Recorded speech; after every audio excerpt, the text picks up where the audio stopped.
The Ebola virus strikes again, more deaths in Democratic Republic of Congo, and concerns the disease could spread to other countries. Millions of people could be at risk. So how can Ebola be contained? This is Inside Story.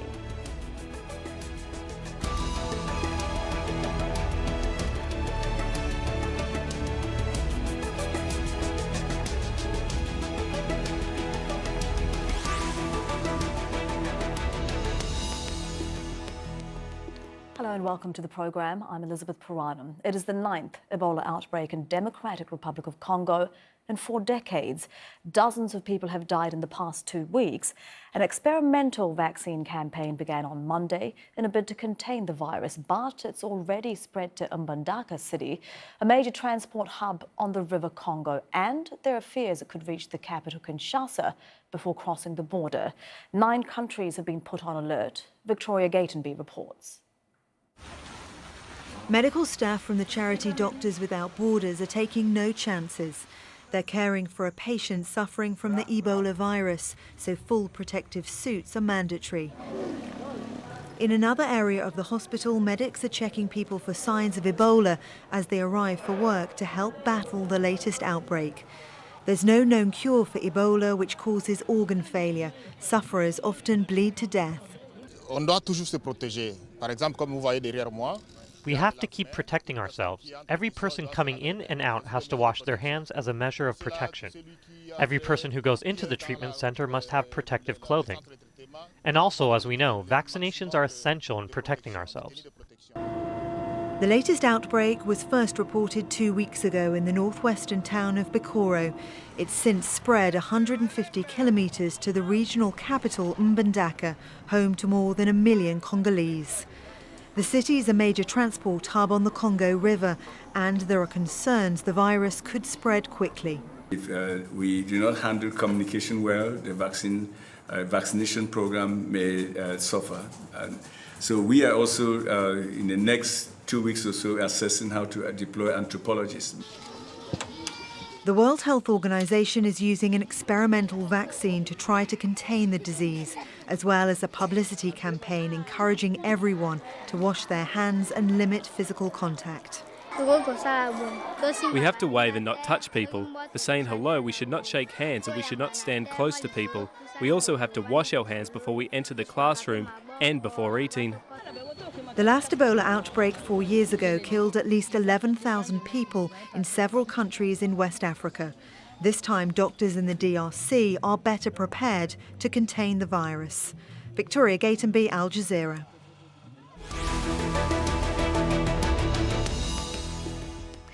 Well, Ebola actually got its name in Democratic Republic of Congo from the Ebola River, near where the virus first appeared in 1976. Almost 4 decades later, a major outbreak swept through West Africa, killing at least 11,000 people.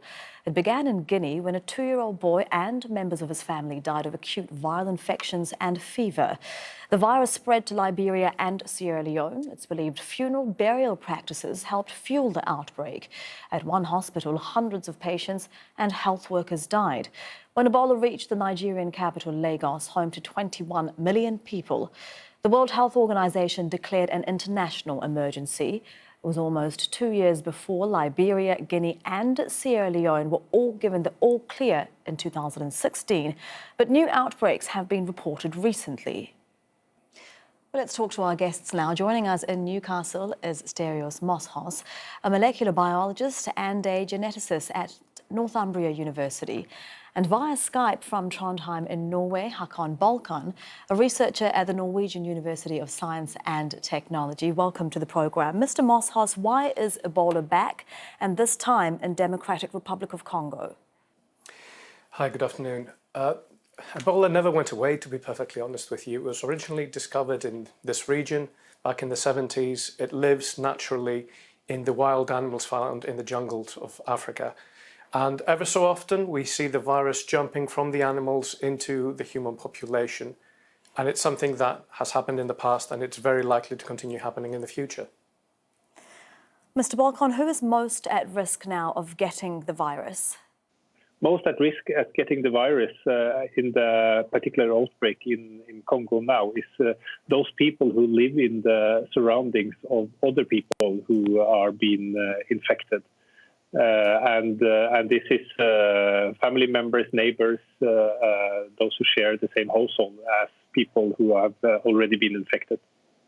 Mr. Moschos, there is now a new vaccine, which was first used towards the end of the Ebola outbreak in 2016. The World Health Organization has called the vaccine a paradigm shift in fighting the virus. What do we know about it and how it will work?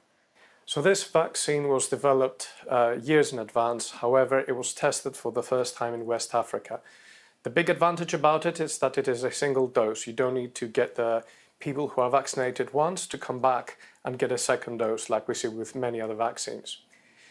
The reality is that we have done what's known as a ring vaccination approach, which is basically going around the population to find the people that have been in contact with individuals that were confirmed as Ebola victims, people that were infected, not necessarily just people that died from Ebola virus, and vaccinated these individuals. And in addition to family members and neighbors, as mentioned earlier, this includes all the healthcare workers and all the people working at burial sites, for example, who look after the infected patients, but also who carry out the final rites for the deceased. So the vaccine is very likely to work based on the data we have so far, and it is a tremendous action that we have managed within a month of discovering this outbreak to have the vaccine already in people in the affected region.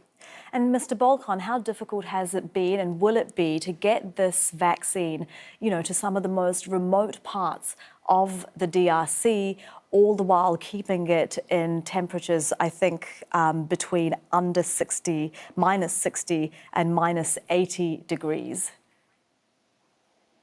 It's a considerable, challenging logistical exercise to be able to disperse the vaccines under the challenging conditions in DRC.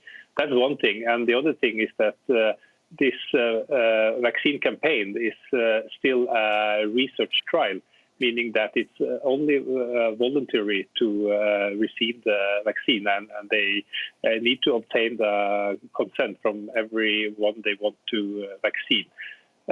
We know there is many beliefs around the reasons for contracting Ebola, and we don't have fully control over this in this population, at least in the most rural areas who are mostly illiterate. And yes, once the vaccines do arrive in the region through much difficulty, how do you deal with people that have superstitions around the disease, who might believe that it's a curse and would rather go to preachers or traditional healers than to medical clinics to get vaccines, which they might be really unfamiliar with? It's based on previous experiences from West Africa and also from other outbreaks in Congo. You need to gain the trust of the people, and you need to come out with a lot of information which people believe in, and you need to reach them. You need to engage with the community leaders. You need to use media, television, radio, newspapers, other channels. Faith-based systems to get the information across. And what is positive here in Congo is that they are already a bit more familiar with Ebola epidemics compared to, for example, in what we saw in West Africa 2 years ago. Yes, as we mentioned, I think this is the 9th time the DRC has had an Ebola outbreak just in the last 4 decades. Mr. Moschos, I know that anthropologists are being deployed as part of the team. So what role are they going to play in, bridging the differences in people's understanding of Ebola and helping convince them to get vaccinated? So the biggest challenge that was faced in West Africa was exactly what your other guest mentioned. Local beliefs, superstitions as have been put forward, but also some conspiracy theories even around what is being attempted and what is going to be achieved by the vaccination programs. The anthropologist's role is to go in, understand what those beliefs are, understand how the networks of communication, leadership, and opinion leading actually work within the region, and then using local terms, local language, local experts, local customs even, if possible, try to influence the way these people behave to A, reduce the transmission, and B, also make vaccination acceptable. We saw, for example, in West Africa that the burial rites, the anointing of the family with the waters with which the deceased had been washed before being interred, was one of the primary routes of transmission. This has now completely been eliminated almost from the community, and this is one of the main reasons why in West Africa we had a containment of the outbreak. There will be differences in how things are done in the Congo, but the fact that A, there is local knowledge and local history of how to observe, prevent the transmission and contain this disease will actually allow the influencing of the local communities to be perhaps much more effective and much more rapid than what we saw in West Africa. Mr. Bolkan, we know that at least one death has been reported at the provincial capital Mbandaka, where some 1.2 million people live. But given that the city, sprawls along the Congo River, just how much of a concern is that, or how concerned are health officials about the virus reaching villages along the river, making it to the capital Kinshasa, with its population of 10 million, and then possibly to neighboring countries? Well, it's a considerable concern, and when the virus infects people who live in more populated, dense areas, and where people are moving far more, it's definitely a concern. And this is a race against time to be able to introduce the measures that are needed, meaning contact tracing and identifying those who are sick or are potentially sick, which is not a very easy task actually in an Ebola outbreak, because the symptoms are so vague in the early stages of the disease. It mimics ordinary flu, it mimics malaria, it mimics a lot of the very, very common diseases. So people really don't know if they are potential of being an Ebola patient or not. Not an easy task, and it's one that will, of course, cost a lot of money as well. This time, at least, health authorities seem to be tackling this early on, unlike the last Ebola outbreak, where the World Health Organization was severely criticized for being too slow. Do we know how much this is all going to cost now, and who's going to pay for it? Mr. Moschos? I don't think you can put a number yet to how much this is going to cost until it being contained, simply because we don't know by which point in time it will be contained. Everybody hopes that over the next month, 2 months, we will see no more new cases, no more new deaths, and the outbreak will be over. The very good news is that all the large countries globally have offered money. The World Bank has offered money directly to support the people on the ground, tracing those individuals that may have been exposed to infected people, offering the vaccine, getting all the necessary materials there so that treatment can take place and containment can take place. And what we need to do is actually congratulate everybody that has contributed to ensuring that within a month, that response is there on the ground already. And as well as contributing money, Mr. Bolkan, what else do countries, and especially neighbouring countries, need to be doing now?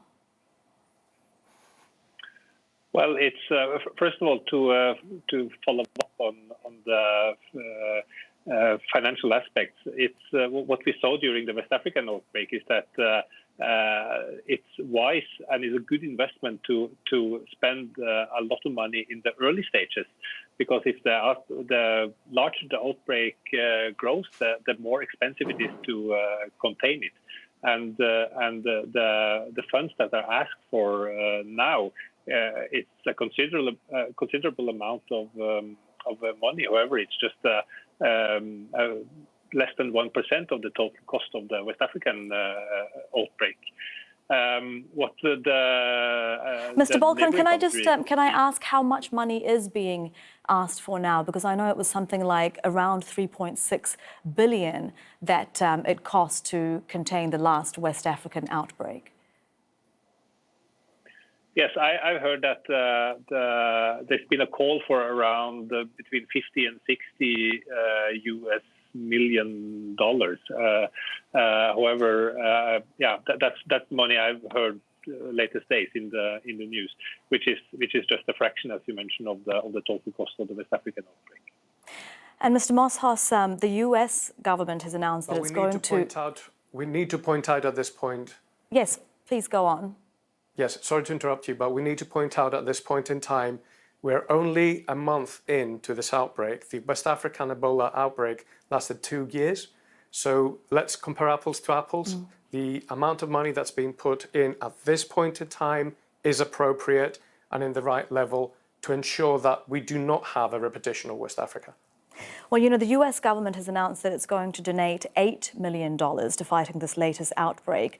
But the Trump administration, I see, is also planning to rescind some $250 million that the Obama administration had put aside to fighting the disease. I mean, how detrimental is that going to be for efforts to contain the spread? I think it's important in situations like this to look at what science has to offer to the betterment of humanity and understand how prevention is actually much more important than cure or containment. So in that respect, I will perhaps join the voices of others globally that urge the Trump administration to actually listen to its scientific advisors on these matters and take into account that we're not an isolated community anymore. We are a global network of people, of companies, of governments, of infrastructures that are reliant on each other. Any kind of gap that is allowed to a business to grow as a threat will be damaging to that business, either in the short term or the long term. And in a businessman's language, I think what this is allowing is for a threat to become more substantial to USA number one, as he likes to put it. And Mr. Bolkan, if I can go back to you on the point of what other countries, especially in the region, can and should be doing. Nigeria and Kenya have set up health stations at land crossings, ports, airports to check temperatures of travellers whose trips began in the DRC. Do these help stop the spread of the disease?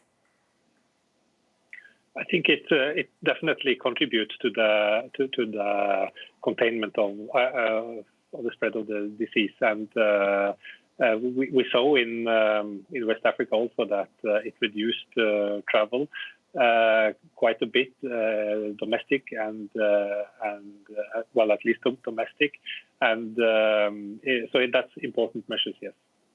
And Mr. Moschos, what other lessons do you think have really been learned from the last Ebola outbreak and are being applied now, and you would like to see really applied now to contain this?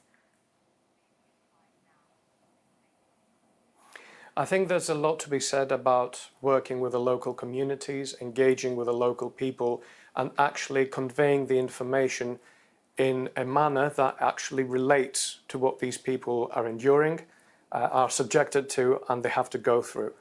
It's all well and good for people in the ivory towers to come down and say you need to do X, Y, and Z, but it's actually the local communities that need to engage in this, and that's why we solved the problem in West Africa. It was not entirely down to the West jumping in feet first and trying to sort out the problem. Yes, that was highly impactful, but we're seeing right now how the local effect is actually more powerful and more efficacious in actually achieving this. So that is the first lesson. The second lesson is don't wait till the last minute. Get in quick and prevent rather than cure. Mr. Bolkan, I know that we've spoken about the challenges working with local communities, and also, as Mr. Moschos was saying, it's absolutely necessary to work with them and on their level. But apart from some of the things we've spoken about, like being unfamiliar with vaccines and sceptical of them, the challenges around that, what are some of the other things that prohibit people from getting help, especially if they're in very remote regions and need to pay for transport and might need to take time off work to get to medical clinics? I think one of the other lessons we saw from West Africa, at least from the early stages, was that healthcare facilities, hospitals and clinics actually became sites where Ebola increased its spread. And it was locations where people got infected. And that's why they developed Ebola treatment centers and containment centers. This led to very high exposure among local healthcare workers, and many of them died of Ebola, which I have understood we see also from the Congos now, that there are already been nurses among the confirmed dead. So having special focus on local clinics, local hospitals to prevent them, and I know they are among the first ones now also to receive the vaccines, and they will be more likely to accept the vaccines because they have a health background in the first place. And by keeping those local health workers in post, I think is a considerable part has already been done. Mr. Moschos, I know this is looking quite far ahead, but is it possible to get rid of Ebola for good? So we have managed to prevent the transmission of other diseases in the past, and we have a large collection of vaccines to prevent people from becoming diseased for things that exist in nature. If this vaccine proves as effective as we have seen so far during this outbreak, I don't think it's inconceivable to then start talking about making this vaccine available to all the countries where the fruit bats that carry the virus can actually begin vaccinating all their citizens against this deadly disease. If we reach that kind of scenario, then the chances of another outbreak in the future can be contained. But we need to see what happens in this outbreak. And I need to point out that it's not just this particular version of Ebola that exists. There are other versions of Ebola. There are other viruses, like the Nipah virus we're seeing in India right now, actually of equal danger that we need to be looking at. And these viruses will appear in populations that perhaps don't have the correct levels of sanitation, or use bushmeat as a food, as a source of protein. So, for example, people will eat these fruit bats, and that's how they will get contaminated sometimes, and they will get infected. So if we can get vaccines made for these viruses, then we can potentially contain future outbreaks. But we need to see what happens with this vaccine and this outbreak in the next few weeks. And Mr. Bolkan, how hopeful would you say you are about this vaccine and containing, again, this outbreak so that it won't result in the kind of huge numbers of deaths that we saw last time? I'm quite optimistic. I think we see a completely different attitude now in such an early phase of the outbreak compared to what we have seen in the past. And it definitely seems like the West African outbreak 2 years ago has been wakening up the international community, and the efforts that are being put in place now is completely different from what it was in the early stages of the West African outbreak. So I'm optimistic that the Congolese authorities and the international community together will be able to contain this. However, we need to be vigilant and have an active approach. Mr. Bolkan, thank you very much for that. And thank you to both of our guests from Newcastle, Sterghio Moschos, and in Trondheim, Norway, Hakon Bolkan. And thank you too for watching. You can see the programme again anytime by visiting our website, aljazeera.com. And for further discussion, do go to our Facebook page. That's facebook.com @AJ Inside Story. You can also join the conversation on Twitter. Our handle is @AJ Inside Story. From me, Elizabeth Puranam, and the whole team here, bye for now.